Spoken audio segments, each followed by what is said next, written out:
Bonjour, bienvenue à vos 10 minutes juridiques avec Camille Avocat Land associé par VK. C'est la rentrée.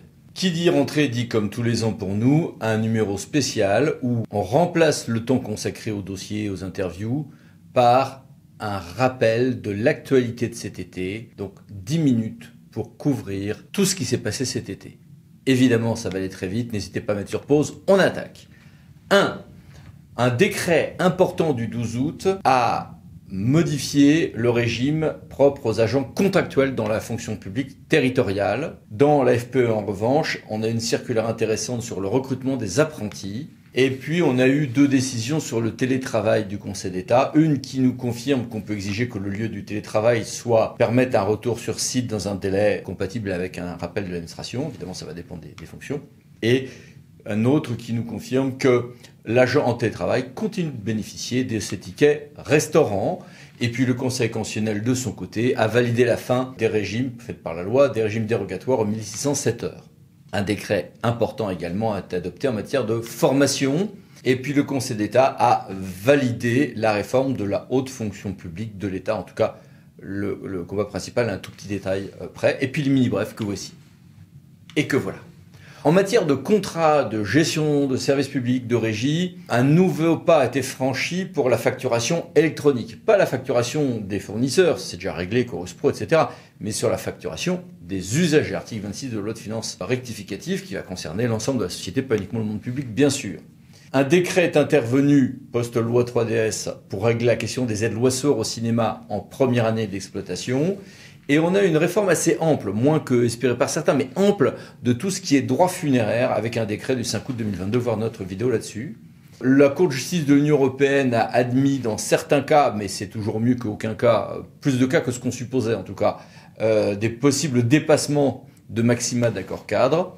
Et puis, on peut avoir un candidat lésé au sens des recours dits Tarn-et-Garonne en commande publique, même s'il a été lésé au titre d'un sous-critère pour lequel ce candidat évincé a eu la meilleure note. Pour les contentieux dits Béziers 1, c'est-à-dire contentieux en reprise des relations contractuelles, le Conseil d'État nous dit non, la décision de refus de faire application de stipulation du contrat sur le renouvellement du contrat n'est pas une mesure de résiliation dans le cadre de ce type de contentieux. Bon, et puis les mini-brèves que voici. En matière de domaine maintenant, qui a compétence pour attribuer les autorisations d'accès aux ouvrages de génie civil destinés à accueillir des réseaux de télécommunications des opérateurs? Réponse intéressante du théâtre de Saint-Pierre et Miquelon. Et puis un arrêt du Conseil d'État intéressant sur l'indemnisation due aux détenteurs de bonne foi d'un bien appartenant au domaine public, culturel, dont la restitution est ordonnée. Régime essentiellement des biens mobiliers du domaine public culturel. Et puis, une précision du Conseil d'État sur les recours contentieux pour les chemins ruraux ou les voies déclassées contre des décisions d'aliénation. Et puis les mini-brefs que voici. Passons maintenant au droit administratif général, régime des assemblées, des élus, etc. Les services de l'État estiment que dans certains cas, on peut avoir un vote par groupe dans les commissions permanentes des départements et des régions. Et puis on a une nouvelle illustration des injonctions faites au gouvernement par le juge administratif lorsqu'un décret prévu par une loi est trop tardivement adopté. Et puis, le Conseil d'État confirme que, bien sûr, une administration est libre de demander son avis à qui bon lui semble, oui, mais seulement dans certains cas et avec un certain cadre. Cadre renouvelé, précisé par une décision importante du Conseil d'État. Et puis, les mini-brèves, que voici. Et que voilà. En matière de pur contentieux maintenant. Évidemment qu'un référé mesure utile ne peut pas, sauf péril grave, s'opposer à une décision administrative. Ça, c'est la règle. Eh bien, il en va de même si cette opposition à une décision administrative ne serait que temporaire, en l'occurrence le temps d'une expertise. Le Conseil d'État, toujours lui, a rendu une décision qui, en matière d'espace Schengen, frise un peu la fronde au regard du droit européen, en utilisant au maximum la possibilité de dire qu'une même menace, parce qu'elle évolue dans son temps, permet de renouveler la période de 6 mois de dérogation aux règles Schengen, ce qui est une nouvelle étape dans le petit jeu entre la CJUE et le Conseil d'État sur un certain nombre de domaines en matière de souveraineté juridique, on va dire.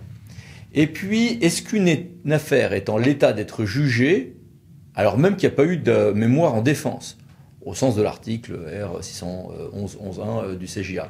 Réponse, oui, à certaines conditions. Bien évidemment, on ne va pas demander d'expertise en matière de responsabilité s'il n'y a pas de préjudice indemnisable. Oui, mais dans quelles conditions? Conseil d'État 27 juillet 2022. Le Conseil d'État également qui nous dit que quand j'ai une censure sans différé à compter de sa décision d'une ordonnance par le Conseil constitutionnel via une QPC, d'accord, donc au-delà de la période de transposition, alors il y a annulation rétroactive par le Conseil d'État. Et contentieux toujours, le juge entrouvre la porte à des recours dans certains cas, au titre du droit souple, Registi, contre des courriers électroniques. Et puis les mini-brèves, que voici. Et que voilà, il y en a beaucoup. Beaucoup d'actualités également en matière d'environnement, avec un nouveau fonds d'1,5 milliard par an, annoncé par la Première ministre pour aider les collectivités dans leur transition verte. À relativiser parce que ça va sans doute intégrer des choses existantes, notamment le fonds friche. Enfin, le fonds friche était sur des sommes qui n'ont rien à voir avec ces montants-là.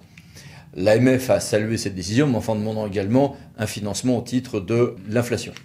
En matière d'environnement, toujours, certaines communes et PCI sont désormais tenues d'élaborer une stratégie numérique responsable. Le seuil à retenir, c'est à partir de 50 000 habitants. Important, intéressant. Et puis, nouvelle mue, toujours dans le cadre de la réforme de la fonction publique de l'État en réalité, du CGEDD en inspection IGEDD. Et en matière de moulins maintenant, sur la question de continuité écologique, un régime dérogatoire pour des moulins existants ayant même qu'un projet et non pas un vrai fonctionnement d'hydroélectricité avait été déclaré comme conforme à la Constitution. Oui, mais c'est pas parce qu'on est conforme à la Constitution qu'on est conforme au droit européen. Donc désormais, ce régime se retrouve en pratique inapplicable, cette dérogation en faveur des moulins, par le fait que c'est contraire au droit européen, nous dit le Conseil d'État. Décret aussi sur le bonus vélo, qui est désormais au vélo classique ou pliant, même hors aide locale. Et puis nos applications de guidage, GPS en voiture ou autre, doivent désormais, entre autres, informer sur l'impact environnemental de nos déplacements et toute une série de règles qui ont été insérées. Le Conseil constitutionnel a rendu une décision importante sur la conciliation entre les intérêts nationaux majeurs et la charte de l'environnement. Et ce n'est qu'exceptionnellement que l'on va devoir prendre des mesures qui ne vont pas dans le sens, en clair, de la charte de l'environnement. Je simplifie en l'occurrence sur des centrales à charbon extrêmement provisoires au regard de la crise actuelle. Décision qui est donc une avancée du poids de la charte de l'environnement pour l'essentiel. Avancée aussi pour la reuse, pour la réutilisation, pour l'assainissement, mais dans des conditions qui ont été fixées de manière tellement stricte qu'il y aura sans doute peu de mise en œuvre pratique. Un nouveau décret post-Varenne, agricole et eau, sur la gestion quantitative de la ressource en eau, notamment sur le rôle du préfet pour les volumes prélevables en hiver. Et puis une circulaire de l'État sur la sobriété en matière énergétique de l'État. Et puis les mini-brèves que voici. En matière de sécurité, police, pouvoir de police, responsabilité, une grosse actualité aussi. Un contenu terroriste en ligne devrait être retiré dans l'heure. En fait, le régime européen existait déjà, mais une loi met tout ceci en œuvre. Et c'était contesté devant le Conseil constitutionnel, mais le recours a été rejeté. Le recours contenait d'ailleurs fort peu de choses. Les polices municipales sont destinataires d'images de vidéoprotection en production renouvelées et élargies par un décret du 12 août. Et puis pour les communes qui n'ont ni adjoint ni de conseiller délégué aux questions de sécurité civile, une nomination sera à prévoir avant début novembre 2022 dans le cadre d'un décret. Même ceux qui ont déjà un adjoint à la sécurité civile ou à l'incendie secours prévoyaient des ajustements des missions de ceux-ci. Ce d'autant que les instances de concertation pour les sapeurs-pompiers volontaires ou que les obligations nées de la loi Matras pour les clans communaux ou intercommunaux de sauvegarde ont également évolué. Donc il y a un gros chantier là. Et puis un nouveau décret sécurité routière, dont un volet rodéo urbain. Et puis une décision intéressante de la Cour d'appel d'Agen qui fait que un président d'interco ou un maire ne sera pas toujours responsable s'il a fermé les yeux ou été insuffisamment diligent pour éviter que ses adjoints ou vice-présidents ne commettent un délit de prise illégale d'intérêt. Intéressant parce qu'il arrive parfois que ça ne soit pas aussi souple et que fermer les yeux conduise à les rouvrir en prison. Et puis les mini-brèves que voici. En matière de coopération, est-ce qu'il est constitutionnel que les communautés riches et pauvres n'aient pas le même traitement en matière de DGF? Oui, nous répond le Conseil d'État qui refuse une transmission de QPC. Et la Cour administrative d'appel de Toulouse, nouvelle donc, donne son propre mode d'emploi sur la manière que l'on pouvait, en métropole, anticiper sur la prise de compétences GEMAPI avant 2018. Solution de la Cour administrative d'appel de Toulouse dont on pourrait débattre d'ailleurs. Et puis les mini-brèves, que voici. En matière de finances, on a eu toute une série de textes que voilà, sur le transfert à la DGFiP de la gestion de la taxe d'aménagement et la compétence logement de la redevance d'archéologie préventive.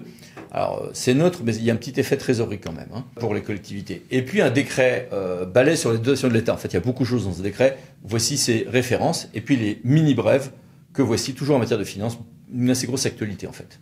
Et enfin, en matière d'urbanisme, de construction et de logement, une construction réalisée en violation du cahier des charges d'un lotissement est-elle nécessairement vouée à la démolition?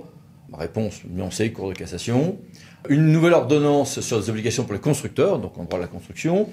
Et intéressant, la possibilité de faire évoluer un projet en sollicitant un permis de construire modificatif, même hors contentieux en cours, s'élargit par une importante décision du 26 juillet 2022, la même que celle que j'évoquais tout à l'heure sur une affaire en état d'être jugée.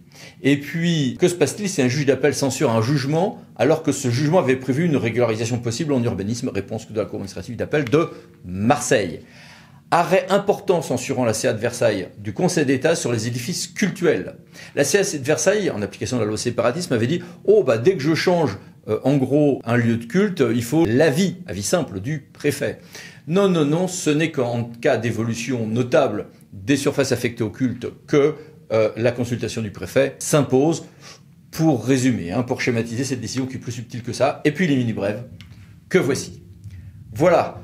Dans une semaine, on se retrouve pour une nouvelle vidéo, les 10 minutes juridiques, par Lando Associés pour VK, avec cette fois-ci, plus classiquement, les brèves de la semaine, puis un dossier avec des interviews. Pensez en tout cas d'ici là à vous abonner. Bon courage pour la rentrée. Merci. Au revoir.